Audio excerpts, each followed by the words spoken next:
안보리의 대북 제재안 채택 이후 남북한 상황 알아보도록 하겠습니다. 이 시간 김정봉 한중대 석좌 교수 모셨습니다. 어서 오십시오. 안녕하십니까? 예.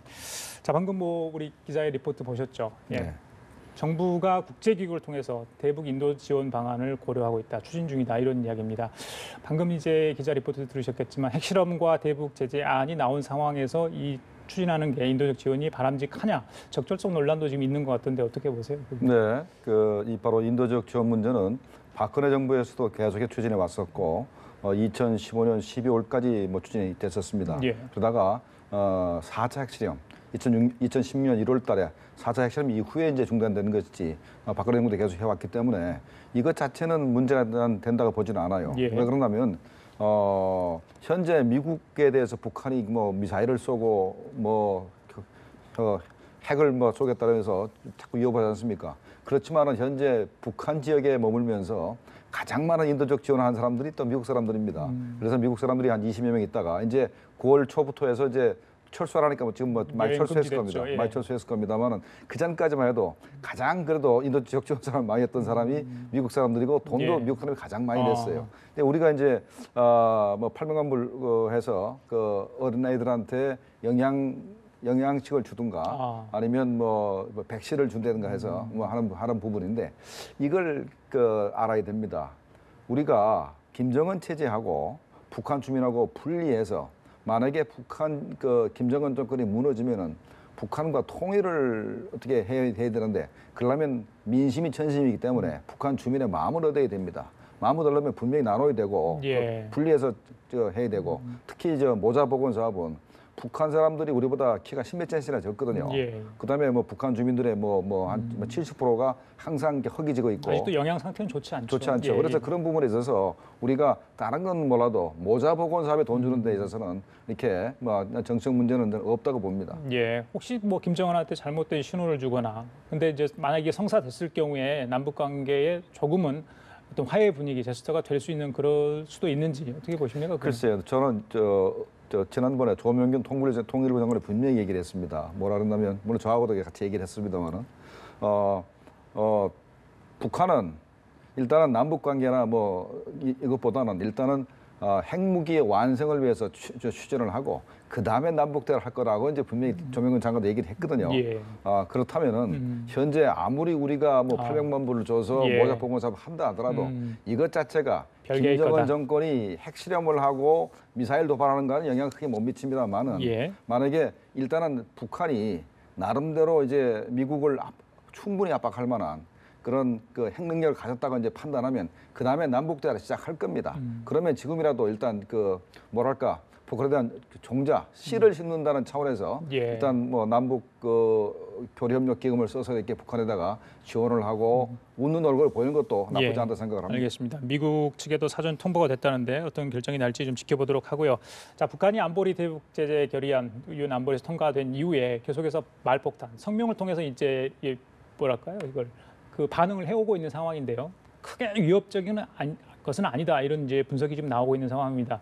그럼에도 불구하고 어떤 구체적인 어떤 도발 가능성이 꾸준히 제기되고 있는데 지금 김정은의 심리 상태, 또 머릿속에는 어떤 구상이 들어있을까 한번 좀 예상이 가능하겠습니다. 네, 지난번에 북한이 수소폭탄 실험을 한 다음에 한 얘기들이 있습니다.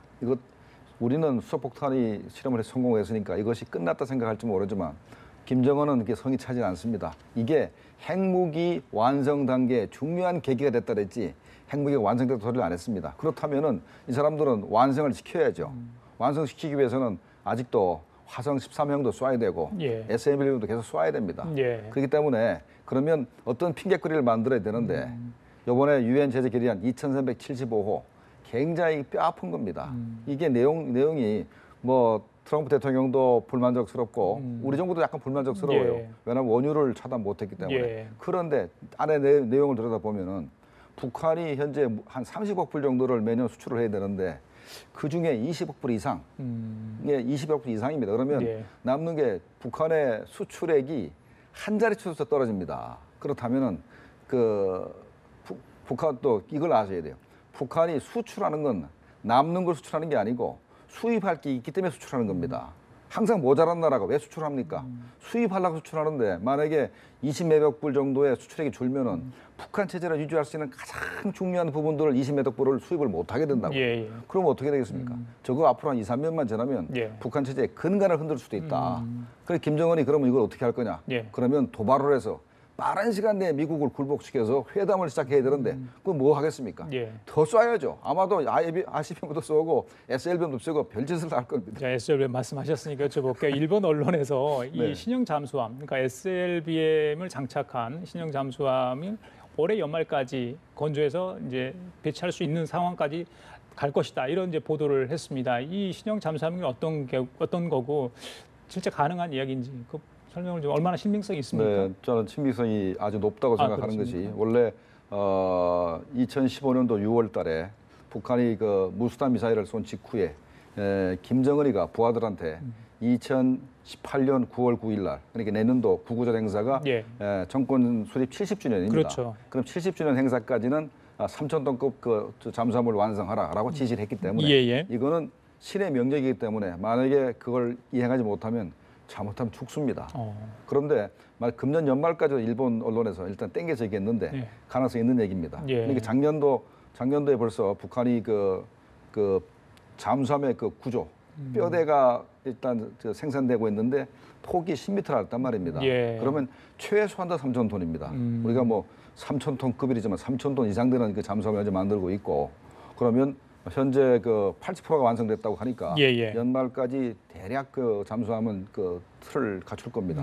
그리 되면은 우리는 현재 3,000톤급 잠수함을 만드는 게 이 첫 배가 나오는 게 2020년쯤 됩니다. 우리보다 한 3년 정도 빠르게 나오는 것이고 그다음에 이 3,000톤급 잠수함이 완성되는데 일본 언론에서 재밌는 얘기를 했어요. 지금까지 북한 잠수함은 공기 불요 추진 체제가 들어가 있지 않습니다. AIP라고 해서 그러니까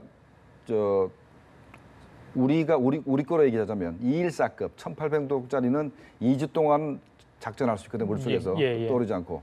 그런데 우리가 만약에 3,000톤급 잠수함 가지면 3주 동안 작전할 수가 있는데 북한도 만약에 같은 시스템이라면 3주 동안 물속에 작전할 수가 있습니다. 그러면 핵탄두를 싣고 물속에서 3주 동안 작전한다. 이거 보통 일이 아닙니다. 그러네요. 더군다나 우리는 3,000톤급 잠수함에 수직 발사관을 6개에서 8개를 장착할 수가 있습니다. 그런데 일본에서는 북한을 우습게 하는지 2, 3개면 장착한다 그러는데 난 이것도 반대입니다. 이게 아니 뭐 이 북한을 우습게 합니까? 왜냐하면 북한이 잠수함을 벌써 70여 척을 독자적으로 만든 나라거든요. 그러면 북한도 적어도 6발 정도의 그 수직 발사관을 장착할 수가 있고 거기에 북극성 사명을 실어서 아마 그 일본과 한국을 위협할 가능성이 높습니다. 그렇다면 우리 군도 좀 유형을 보여줘야 될 텐데 자, 타우러스 시험 발사 성공했다는 소식 기분이 굉장히 좋더라고요. 굉장히 위력적인 걸 봤습니다. 그리고 28일 날 이제 국군의 날 행사를 그 추석 연휴 때문에 좀 당겨서 합니다. 그 해군 기지에서 이제 사상 처음으로 한다고 하죠. 그때 전략 무기들까지 선보인다고 하는데 자, 어떤 무기들이 나올지 그리고 앞으로 북한의 그런 SLBM이랄지 북한의 어떤 전략 자산에 대비해서 우리 군이 어떤 정도의 어떤 보충할 부분이 있는지 그 부분에 대한 설명을 좀 해주실까요? 네, 그 타우러스는 우리가 미국에서 재즈 미사일을 좀 팔라 그랬더니까 기술 유출 때문에 안 판다 그래서 우리가 독일에서 사왔습니다. 독일에서 사왔는데 아마 재즈보다 사거리도 길고 훨씬 성능이 좋습니다. 아주 더 좋은 걸 사왔죠. 이게 뭐 잘 아시겠지만은 철근 콘크리트는 3m 정도 관통을 하고 일반 콘크리트는 한 6m 정도를 관통한다 그러고 사거리가 500km이기 때문에 대전에서 쏴도 평양을 타격할 수 있고 오차가 뭐 1m고 그 정도 되고 그다음에 이제 그 GPS 유도도 되고 그다음에 영상 유도 장치가 있어서 그다음에 360도 영상물을 보고 자기가 목표했던 목표물인지 자기가 알고 때립니다. 아니면 안 때리게 되겠죠. 그다음에 이제 지형 유도 장치가 있어서 그러니까 사전에 인공위성으로 그 미사일이 갈 그 지형을 미리 입력을 시켜놓고 미사일이 그걸 따라가게 돼 있습니다. 그래서 지표면에 붙어서 한 40m로 이렇게 따라가기 때문에 이게 아마 우리가 현재 지구상에 있는 공대지 미사일로서는 아마 최고의 성능을 가진 미사일입니다. 그래서 이걸 가지고 김정은이 숙소라든가 거처를 폭발할 수 있고 그다음에 또 땅속에 있는 핵미사일 시설을 이제 우리가 타격할 수 있기 때문에 예. 북한에는 상당한 위협되고 또 발수가 많습니다. 총 260발을 도입하기로 했기 때문에 발수가 많습니다. 이번에 아마 국군의 날 행사를 그 해군 기지에서 하는 건 사상 최초입니다. 예. 지금까지는 뭐 육군이 무슨 저 열병식을 한다든가 예. 아니면 저 공군이 에어쇼를 하면서 10월 1일 날 행사를 했는데 이 해군 기지에서 하는 건 또 최초고 예. 그다음에 이 첨단 무기도 해군 쪽에 많이 있거든요. 최근 들어서 예. 뭐 이지스함을 뭐 공개를 한다든가 예. 아니면 SM-2 미사일이 적국의 지대함 또는 함대함 미사일을 쏘았을 때 SM-2가 그걸 맞히는 영상을 공개할 겁니다. 직접 쏴가지고 그럴 테니까 뭐 그런 걸 공개할 거고 그다음에 전략자산이라는 게 뭐 현무 계열의 현무2 ABC 그다음에 이제 현무-C 그 크루즈 미사일인데 사거리가 최대 1,500km까지 나가고 상당한 일본은 현재 그 기술이 없는데 우리는 그런 기술이 있죠. 알겠습니다. 그다음에 최근에 들어서 탄두 중량이 해제됐기 때문에 갑작스럽게 우리가 모르는 아주 탄두가 큰 그 미사일을 들고 나올 수도 있겠습니다. 알겠습니다. 자, 그리고 우여곡절 끝에 성주에 배치된 사드. 자, 사드가 배치돼서 이제 작전 운영에 들어갔다고 합니다. 그런데 그 대구 지역에 있는 패트리엇 포대를 수도권 방어를 위해서 옮긴다 이런 얘기가 들려요. 그렇다면 그때 중층 방어를 사드와 같이 한다고 하지 않았습니까? 그럼 이게 빠지면 그러니까 수도권 쪽은 괜찮겠지만 또 그쪽이 좀 허술해지는 거 아닌가? 그렇다면 차제에 지난번에 말했던 사드 추가 도입 문제 그건 어떻게 되는 건지 맞물려 있기 때문에 그 부분은 어떻게 보세요? 네, 지금 미군도 현재 한 13개 정도 포대를 페이트리엇 3 포대를 가지고 있습니다. 그래서 우리 페이트리엇 2 포대가 대구 쪽에서 빠져나온다 하더라도 미군의 그 페이트리엇 3가 사드 기지를 막아야 됩니다. 왜 그러냐면 40km 이하로 미사일이 날라오면은 페이트리엇 3가 막아줘야 되기 때문에 그래서 일단은 우리 페이트리엇 2가 빠진다 하더라도 아마 지역 방어에 별 문제가 없다고 보고 다만 수도권의 문제인데 수도권이 현재 그 사드가 막지 못하기 때문에 현재 사실은 어떻게 보면은 아주 중요한 전략 거점을 제외하고는 무방비 상태입니다. 그래서 이걸 막기 위해서 사실 뭐 많은 페이트리엇 2나 페이트리엇 3 아니면 사드를 현재 도입을 해야 되는데 도입 못하는 상태이기 때문에 있는 우리가 페이트리엇 2 미사일이 2개 대대를 가지고 있습니다.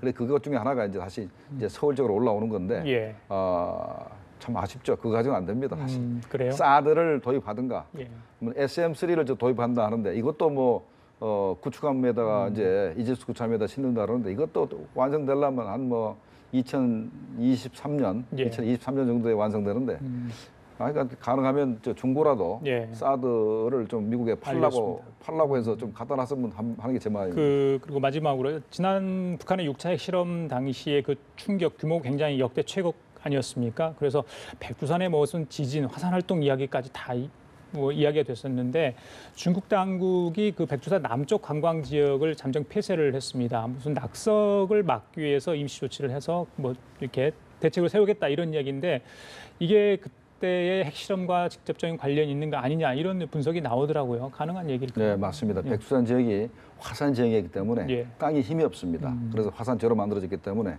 조그마한 진동에도 이게 산이 허물어질 수 있기 때문에 아마 남쪽 지역, 그러니까 북한 쪽으로 있는 남쪽 지역 풍계로가 가깝다면서요? 그쪽이. 한 120km 됩니다. 거기가. 그렇기 때문에 가깝죠. 그래서 거기는 아마 통제를 한 것 같은데 통제를 하게 되면은 누가 손해보는다면 연용성 정부가 손해봅니다. 관광 수입이 줄기 때문에. 그렇겠죠. 근데 마침 지금 원래 백두산은 9월 말까지밖에 관광을 못 합니다. 이제 눈 오는 시점이 이제 도래했기 때문에 지금 뭐 한 1, 2주일 좀 땡겨서 하더라도 큰 피해는 없을 거로 봅니다. 아, 그래요? 알겠습니다. 자, 마지막으로 하나만 더 여쭤볼게요. 저기 이제 18일 날 문재인 대통령이 뉴욕을 가지 않습니까? 지금의 이제 북핵 해법을 두고 굉장히 구상에 들어갔다 이런 이야기가 나오는데 그때 이제 정상회담도 추진한다 이런 이야기 있습니다. 어떻게 될 것으로 예상을 하세요? 그러니까 정상회담은 뭐 한미일 그 3국이 북한에 대한 강력한 제재를 통해서 북한의 핵 폐기를 유도한다라는 게 이제 기본이 될 것이고 또 우리 정부 입장에서는 계속해서 절대로 이 북핵 문제 해결은 평화적으로 해결해야 된다는 얘기를 계속 하실 겁니다. 근데 문재인 대통령의 유엔 전설 부분은 첫 번째는 아마 유엔 회원국에 대해서 북한에 대한 강력한 제재를 얘기하실 거고 그다음에 한반도 비핵화를 강조하실 겁니다. 이 한반도 비핵화라는 것은 요번에 유엔 제재 결의안 2375호에도 명시되어 있습니다. 2325의 그 제재 결의안 마지막 부분이 뭐라 되어 있냐면 한반도에서 완전하고 검증 가능하고 되돌릴 수 없는 한반도 비핵화를 추진한다고 되어 있기 때문에 아마도 전술핵 재배치 문제는 거론하기 힘들 겁니다. 그래서 아마도 대통령께서도 아마 한반도 비핵화를 유엔 총회에서 이제 얘기를 하시면은 예. 간접적으로 전술핵 재배치는 반대한다는 그런 의사를 표시할 가능성이 있고 그다음에 이제 WTO 체제, 자유무역 체제를 강조하시면서 최근 들어서 중국이 우리에 대한 그런 그 무역 제재라든가 아니면 뭐 미국 내에서 벌어지고 있는 한국산 물품에 대한 무슨 뭐 반덤핑 관세라든가 아니면 또 통상 문제 이런 것들을 아마 자유무역을 강조하시면서 그런 문제를 언급하실 가능성이 높다고 생각합니다. 예, 자 오늘 말씀 여기까지 듣도록 하죠. 지금까지 김정봉 한중대 석좌 교수였습니다. 오늘 말씀 감사합니다. 예.